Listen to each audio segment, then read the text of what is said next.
제가 오늘 말씀드릴 거는 이제 미중 경쟁 전망인데요. 일단 결론부터 말씀드릴게요. 경쟁은 더 치열해질 것입니다. 2024년도까지 갈 텐데요. 2024년도까지 미국하고 중국이 치킨 게임을 벌일 거예요. 그 이유는 두 가지인데요. 일단은 2024년도 1월에 대만 총통 선거가 있고요. 그 다음에 2024년도에 들어가게 되면은 미국이 대선 정국에 들어갑니다. 그리고 11월에 이제 대선이 있고요. 그래서 지금 제가 이제 그 미중 경쟁이 지금 치열하게 이제 이루어지고 있는데, 제가 이제 중국의 코로나 때문에 중국은 못 가지만서도 지난 한 달 동안에 이제 두 번 이제 각 일주씩 이제 워싱턴에 다녀왔고요. 가서 이제 들어본 얘기는 그렇습니다. 이제 민주당하고 공화당하고 물론 초당적으로 이제 중국 정책에 대해서 둘 다 이제 협력과 공조 체제를 가져갈 텐데요. 이게 그 미국 내부에서도 굉장히 치열하게 갈 것입니다. 그래서 서로들 누가 더 상대방을 더 아웃허킷하게 가느냐, 그러니까 누가 더 강하게 가느냐, 그거 가지고 놓고 경쟁을 할 거라고. 그래서 민주당하고 공화당이 그렇고, 그 다음에 미 의회하고 저희 백악관이 이제 그런 구도를 이제 가지고 중국 문제를 이제 접근할 거라는 이제 거기에 대해서는 이견이 없었던 것 같습니다. 그래서 2024년도까지 이제 치킨 게임을 벌이면서 이제 내년에도 이제 더 치열해질 텐데요. 저는 이제 또 그거 이제 다른 하나 근거로 이제 또 말씀드릴 수 있는 게, 지난 12월 6일이었죠. 6일 날 이제 미국의 국방수권법이 이제 통과되면서 거기에 보게 되면은 이제 뭐 한반도 문제도 언급이 돼 있지만서도 우리가 특히 눈여겨봐야 될 것은 이제 대만 관련입니다. 그래서 제가 여기에 이제 발제문에도 보게 되면 대만 관련해서 작년 한 해 동안 미 의회에서 어떤 법안들이 상정이 됐나 한 10개 정도 돼 있는데요. 정말 제 눈에 들어왔던 거는 아머먼트 오브 타이완이었거든요. 그러니까 대만을 무장화하는 법안이 상정이 됐었는데, 하여튼 이러한 법안들의 모든 이제 그 대만 관련해서 대만의 방위 능력을 향상시키는 그런 이제 법안들이 많이 소개가 됐었는데, 거기에 담겨진 내용들이 이번에 국방수권법에 다 반영이 됐습니다. 근데 미국으로서도 이제 골치가 아프죠. 골치가 아픈 게 뭐냐면요. 우크라이나 전쟁으로 인해가지고 자기네가 일단은 무기를 제공할 수 있는 무기 재고가 없다는 거. 그 다음에 생산할 수 있는 능력이 지금 여력이 이제 충분하지 않다. 그 다음에 이제 세 번째가 이제 예산을 어떻게 조달하느냐, 이게 재원 조달이 문제인데요. 이제 그럼에도 불구하고 이제 대만 관련해서는 자기네가 이제 그래도 빠져나갈 구멍은 이제 만들어 놨습니다. 그래서 앞으로 5년 동안 대만의 국방수권법에 의거해서 대만에 계속해서 방어 능력과 방위 능력을 계속해서 향상시킬 것이다. 그렇게 명시를 해놨습니다. 그래서 그런 맥락에서 보게 되면 대만을 놓고서 이제 미국하고 중국 간에 이제 누가 우위를 점하려고 이제 선점을 하려고 이제 경쟁을 벌일 것입니다. 그래서 내년 이제 한 해가 정말 대만에 이제 대선 정국에 들어가고 하니까는 아마 흥미로울 것 같습니다. 그러면서 이제 이번에 이제 공화당이 이제 집권하면서 하원이죠. 하원의 공화당이 이제 집권하면서 이제 케빈 메카시가 이제 하원 의장이 될 가능성이 많은데요. 케빈 메카시가 이제 내년 이제 대선 전에 대만의 이제 총통 선거 이전에 대만에 이제 방문할 계획을 이제 잡고 있는 것 같습니다. 그래서 이때 이제 중국의 반응이라든가 아니면 미국하고 중국 간의 물밑 접촉이 어떻게 이루어질지 거기에 대해서 이제 한번 우리가 눈여겨봐야 되겠습니다. 근데 그것보다도 이제 뭐 미중 경쟁 전망을 이제 하라고 했으니까요. 그래서 이제 저는 이제 제가 왜 법안들을 들여다봤냐면요. 우리가 미중 경쟁이 무엇을 놓고 경쟁하는지는 알아요. 기술력이라든가 우주산업이라든가 뭐 패권이라든가 뭐 다 알아요. 뭐 그 글로벌 서플라이 체인 등등등 다 아는데, 이들이 경쟁을 어떻게 하겠다, 그 다음에 어떠한 전략 구상을 가지고 하겠다라는 거는 우리가 많이 놓친 것 같아요. 그래서 그걸 놓치다 보니까는 이번 여름에 우리가 미국 의회에서 인플레이션 감축법을 통과했을 때 우리는 뒤통수 맞았다고 생각을 해요. 근데 제가 이걸 왜 정리를 해서 여러분들과 공유를 했냐면요. 이러한 법안들이 미국에서 작년부터 시작해가지고 올해 특히 많이 상정이 됐습니다. 많이 소개가 됐어요. 그래서 미국은 이미 예고를 했어요, 이런 부분들. 그랬음에도 불구하고 우리는 이걸 왜 놓쳤을까 하는 이제 문제의식을 가지고 저도 들여다봤습니다. 그래서 정말 뭐 적지 않은 법안들이었는데, 그래서 제가 여기서 추려서 이제 관련 법안들만 이제 이렇게 소개를 했는데요.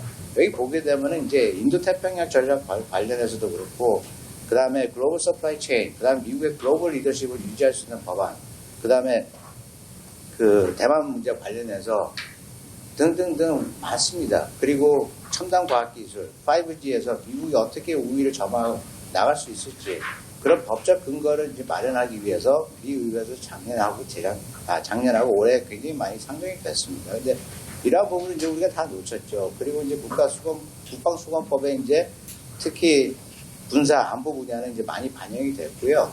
그래서 제가 이제 다시 예의주시하는 거는 특히 내년에 이제 미 의회가 이제 제 118기 이제 의회가 이제 회기가 이제 내년에 이제 개최가 될 텐데요. 앞으로 2년 동안 올해 하고 작년에 소개된 법안 중에서 통과되지 못했던 법안들 아마 재상정될 가능성이 많습니다.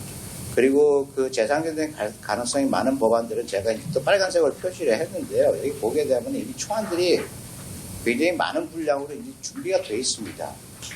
그래서 미국이 중국과 경쟁하기 위해서 이제 이런 법안들을 재소개를 하는데, 여기서 이제 아마 우리한테 또 오는 2차적인 또 손상이 또 타격이 또 있을 겁니다. 그래서 저는 이제 우리가 특히 내년, 그 다음에 이제 후년을 이제 감안했을 때, 우리가 여기에 대해서 사전에 미리 좀 대비를 하고, 거기에 대해서 우리가 사전 전략을 짤 수 있는 그런 이제 시간이 필요하다고 생각합니다. 그래서 그런 마음에 이제 제가 이제 이렇게 정리를 했고요. 그래서 이제 제가 그 정리를 하다 보니까 결론에서 보게 되면은, 결국에는 이제 미국도 앞으로 이제 지금은 이제 뭐 배터리라든가 뭐 반도체 등등 이제 그 법안이 통과됐지만서도 아마 내년에는 가장 유력한 게 정보통신 쪽일 것입니다. 정보통신 법안을 보게 되면은 거기서 이제 일단은 1차적으로 미국 국내, 그러니까 자기네 정부 기관 내에, 그 다음에 해외 공간, 그 다음에 해외 군사기지 등등에서 사용하는 정보통신의 시설, 설비, 부품, 제품, 뭐 등등등을 이제 다 전수조사를 할 겁니다. 그래서 거기서 이제 중국산이 있다든가 아니면은 정말로 중국의 위협에 노출될 수 있는 그런 것들이 있다고 하면은 그거에 대해서 아마 대체를 할 겁니다. 그래서 그렇게 되면 이제 가령 예를 들자면은 여기 주한미군 기지라든가 미국 대사관 사용하고 있는 우리의 뭐 LG U3라든가 뭐 삼성전자라든가 그것도 이제 그 검수 대상이 될 텐데요.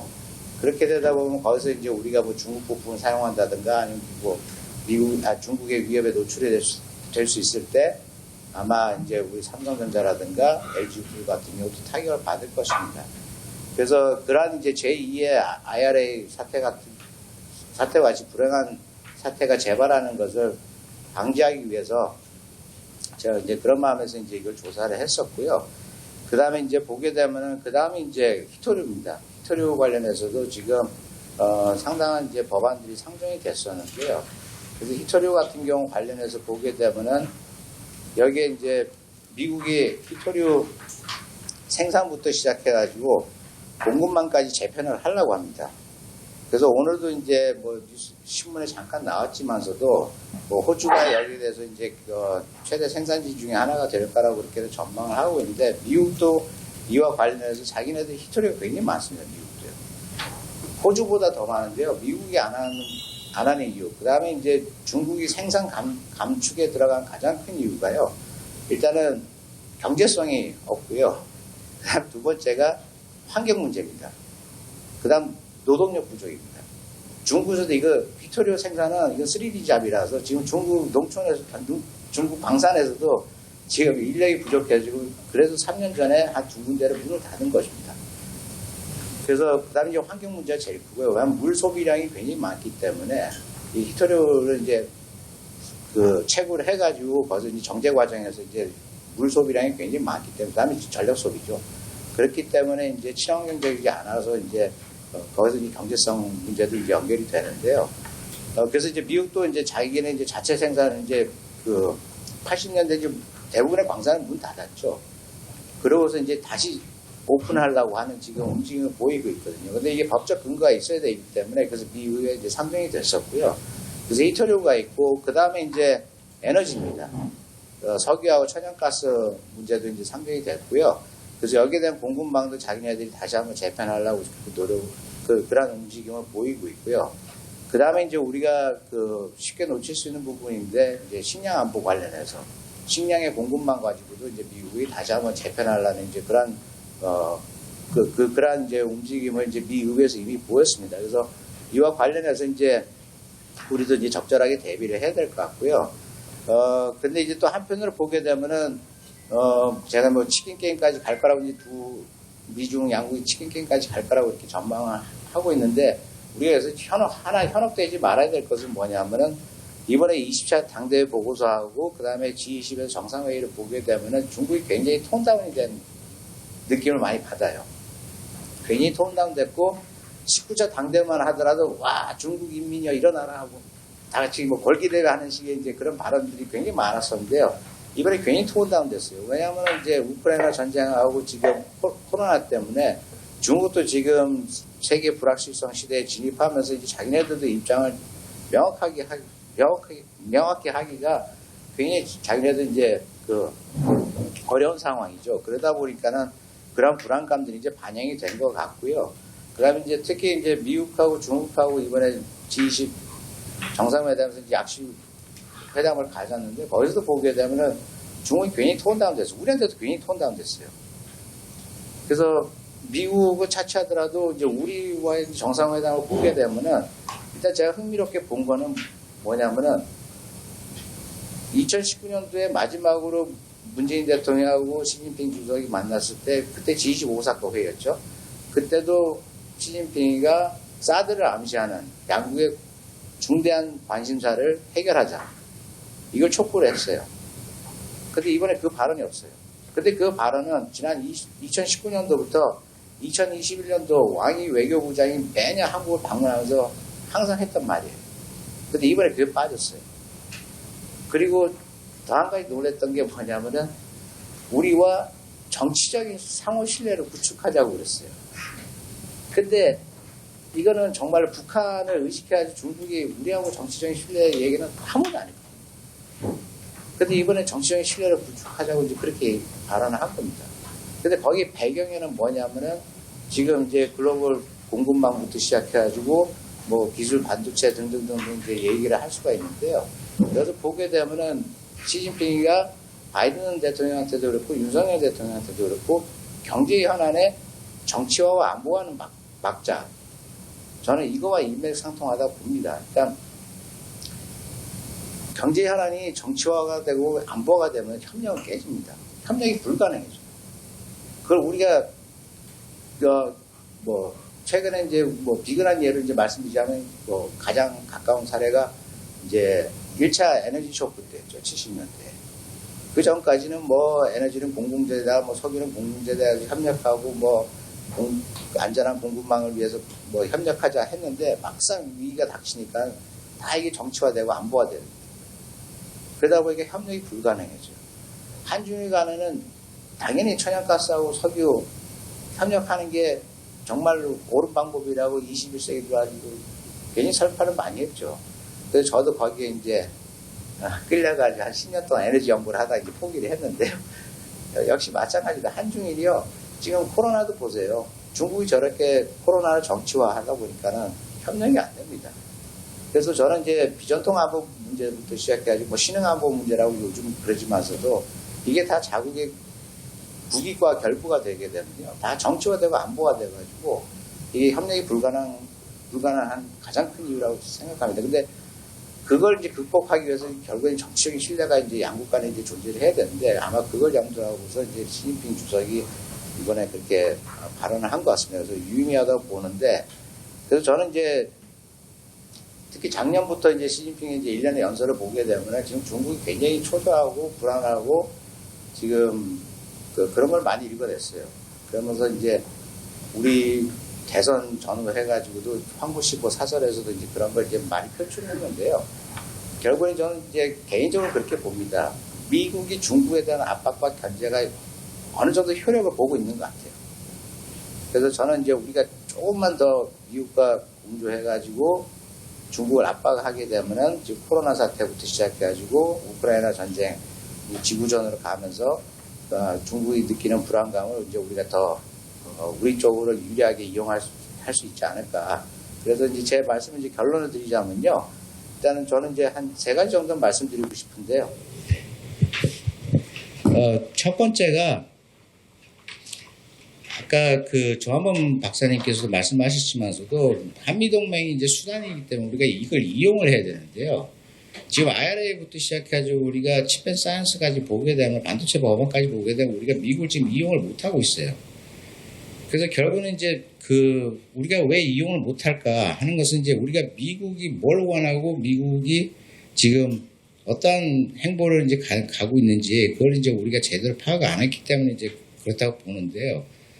그래서 우리가 미국을 이용하기 위해서는 이제 미국의 니즈를 이제 우리가 확실하게 우리가 파악을 해야 되고요. 그래서 저는 이제 EDSG 같은 경우 아까 핵 확장 억제력 같은 경우도 이제 미국 가서 얘기해 보면요. 미국에서 그래요. 너희 뭘 원하느냐. 근데 우리는 다 던져요. 아까 누가 발전을 했지만 우리 다 던져요. 다 던지는데 미국은 거기서 빼기 바빠요. 이거 안 되고 저거 안 되고 이거 안 되고 저거 안 되고 남는 게 없어요. 뭐냐 우리는 다 던져버리니까요. 이게 우리가 뭘 필요로 하고 우리가 제일 절실한 게 뭔지 하나씩 끼워 맞춰 나가야 되는데 지금 아직 그런 문제 의식이 좀 부족한 것 같고요. 그 다음에 이제 두 번째가 이제 우리의 전략적 가치를 이제 적극적으로 활용해야 되는데 지금 한반도의 전략적 가치는 지정학적인 관점이나 지경학적인 관점이나 안보적인 관점에서 보게 되면은 정말로 우리는 지금 상종가를 치고 있거든요. 그래서 저는 그 근거로 작년하고 올해 한미 정상회담에서 공동 성명문을 보게 되면요. 이거는 역사 유례 없는 제일 긴 성명문이에요. 작년에는 A4 용지로 16페이지가 나왔고요. 올해는 20페이지가 나왔어요. 미국의 요구사항만 쫙 나열이 돼 있어요. 그리고 2019년도부터 왕이 외교 장관이 이제 우리나라에 방문할 때마다 우리한테 요구하는 사항들이 굉장히 많아요. 그거는 우리와의 협력을 이제 강조하는 부분들인데요. 이제 그런 관점에서 보게 되면 미국하고 중국이 다 우리를 필요로 해요. 그래서 우리가 그걸 이제 레버리지를 삼고서 우리가 미중 사이에서 우리가 생존할 수 있는 그런 이제 전략 방안을 이제 우리가 모색해야 된다고 생각합니다. 그래서 이제 마지막으로 말씀드리고 싶은 거는 지금 일본 문제인데요. 일본 문제가 지금 굉장히 심각하다고 봅니다. 그러니까 미일 동맹 관계에서 지금 키워드는 인테그레이션이에요. 일본은 미국과 모두 군사 안보 분야에서는 그냥 합체가 되는 거예요. 합체가 되는데 아까 누가 말씀하셨다시피 이걸 빌미 삼아가지고 정상국가로 이제 나가려고 그러죠. 근데 우리가 이때를 놓치면 안 됩니다. 이거는 우리한테도 불행이에요. 일본이 군사적으로 강화되는 거는 우리한테도 불행하기 때문에 우리가 한미일 군사관계 협력을 강화시킨다면은 이 문제에 대해서 우리가 미국하고 일본하고 우리는 정말 허심탄회하게 얘기를 해야 됩니다. 그렇지 않고서는 우리의 전략적 가치는 다 떨어집니다. 우리가 중국한테 한미일 군사관계 협력이라든가 우리의 인태 전략이라든가 우리의 글로벌 피벗 국가, 글로벌 중추 국가를 설명하는 데 있어가지고 우리가 중국한테 정말로 제일 효력적으로 설득시킬 수 있는 것은 딱 한 가지입니다. 미일 동맹이 이걸 주도하는 걸 원하냐, 한미 동맹이 이걸 주도하는 걸 원하냐. 당연히 중국은 미일 동맹이 주도하는 걸 원하지 않아요. 그걸 제일 우려하고 있어요. 그래서 우리가 지금 한미일 군사관계가 잘 돼가는 이 마당에 우리가 우리의 지분하고 입장을 더 견고하게 이제 확대시켜야 되는데요. 그래서 저는 한미동맹이 이 한미일 군사 협력이라든가 인태 전략이라든가 거기서 우리가 중추적인 역할을 해야 된다고 생각합니다. 그래야만 이제 중국한테도 우리가 레버리지 좀 발휘를 할 수가 있고요. 예, 이상으로 제 발표를 마치겠습니다. 감사합니다. 저희가 내년을 바라보면서 저희 오늘 그 주제가 한반도 전략 정세를 전망하는 큰 틀에서 보면은 제가 생각나는 키워드 3가지를 꼽을 수 있는데요. 제일 먼저는 앞서 우리 김영진 대사께서 얘기하신 변곡점, 이제 시진핑 주석의 경우는 이제 전절점이라는 표현을 써서 새로운 어떤 인플렉션 포인트에 우리가 지금 다다르고 있다 하는 부분인데요. 그건 뭐 미중 경쟁의 틀뿐만이 아니고 전 세계적으로 그런 다양한 도전들이 이제 동시에 다가오는 부분 같습니다. 또 하나는 지난 10월에 미국 그 국가 안보 전략 보고서에서 제일 모두에 강조해서 써였던 표현이 decisive decade라는 표현입니다. 향후 결정적인 10년이라는 표현이 여러 군데 이렇게 인용이 되어 있고요. 그 국가 안보 전략 보고서가 나오고 이어서 이제 국방부가 이제 그 국방부 차원의 안보 국방 보고서죠. National Defense Strategy Report를 내면서 동시에 핵 태세 보고서도 내고 미사일 전략 보고서 동시에 냈는데 거기서도 마찬가지로 서문에 이제 decisive decade라는 표현을 씁니다. 근데 그것은 꼭 미국에게만 결정적인 10년이 아니고 중국도 24 당대회를 통해서 시진핑 3기가 뭐 그게 5년이 될지 10년이 될지는 지켜봐야 되겠습니다만 어쨌든 10년이라는 구체적인 시간 개념을 갖고 결정적인 시기임을 강조하고 있습니다. 미중 경쟁이 앞서 우리 주재우 교수님 24년까지 치열하게 또 진행이 될 거고 치킨 게임의 양상을 가질 것이라는데 저도 공감을 하고요. 아마 그것이 계속 지속될 것이라는 부분도 우리 박홍규 교수님께서도 말씀을 해주셨습니다. 그래서 그 부분이 우리 정책 결정자들에게도 굉장히 중요한, 우리에게도 마찬가지로 그게 decisive 5years가 되든 10years가 되든 다가오고 있는 부분이라는 거 말씀드리고 싶고요. 세 번째는 갈라지고 조각난 세계라는 표현입니다. 뭐 영어로 하면은 divided and fragmented world라는 표현을 자주 저희가 최근에 접하고 있는데요. 내년 1월 다보스 이제 세계 경제 포럼이라고 다보스에서 열리는 다보스 포럼의 내년 테마 주제도 파편화되는 세계 속에서의 협력, 그 fragmented world 안에서의 협력이라는 걸 주제로 모이게 됩니다. 그만큼 저희가 지금 내비게이트 해가는, 항해를 해가는 이 세계는 과거하고는 달리 뭐 미중 간에도 대립 구도가 거의 고착화되고 있는 상황이고, 그런 과정에서 전방위적으로 앞서 우리 주재우 교수님 말씀하신 것처럼 모든 분야에서 뭐 히토류부터 공급망 또는 정보통신 그런 다양한 분야에서 그 일종의 분열과 대립이 이제 상시화되고 있는 그런 세상에 저희가 지금 놓여 있는 거죠. 그래서 그런 부분이 결국은 저희 한반도에 있어서 어떠한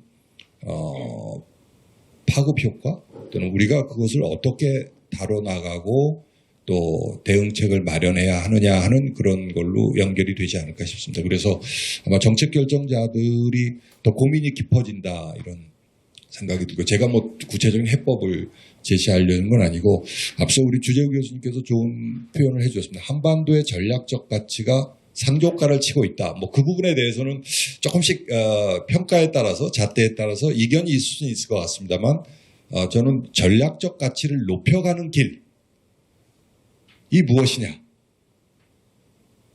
그것이 어떻게 보면 저희가 조금 더 천착해야 될 부분이 아닌가 하는 생각인데요.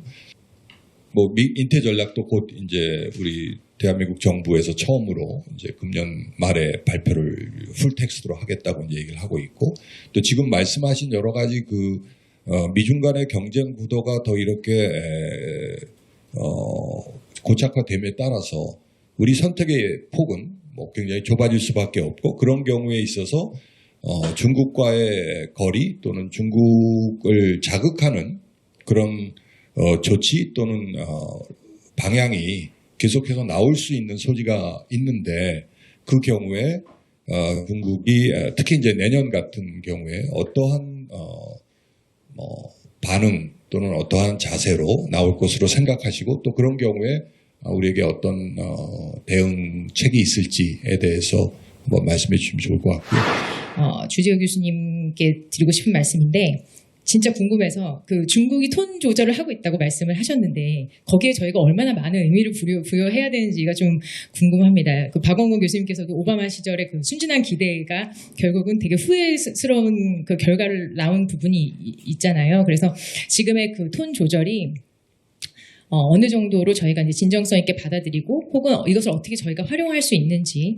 그런 부분에 대해서 의견을 주시면 좋을 것 같습니다. 실제 중국은 뭐 2008년 오바마 정부 이후부터 뭐 신형 대국 관계, 신형 주변국 관계, 그다음에 심지어 1대1로 구상을 펼치면서도 톤 조절을 나름대로는 해왔다고 생각합니다. 그러나 그 물밑에서는 굉장히 많은 작업들을 했다라고 생각을 하거든요. 그래서 그런 것들을 어느 정도 수준에서 받아들이고 활용해야 되는지에 대해서 의견 주시면 좋을 것 같고.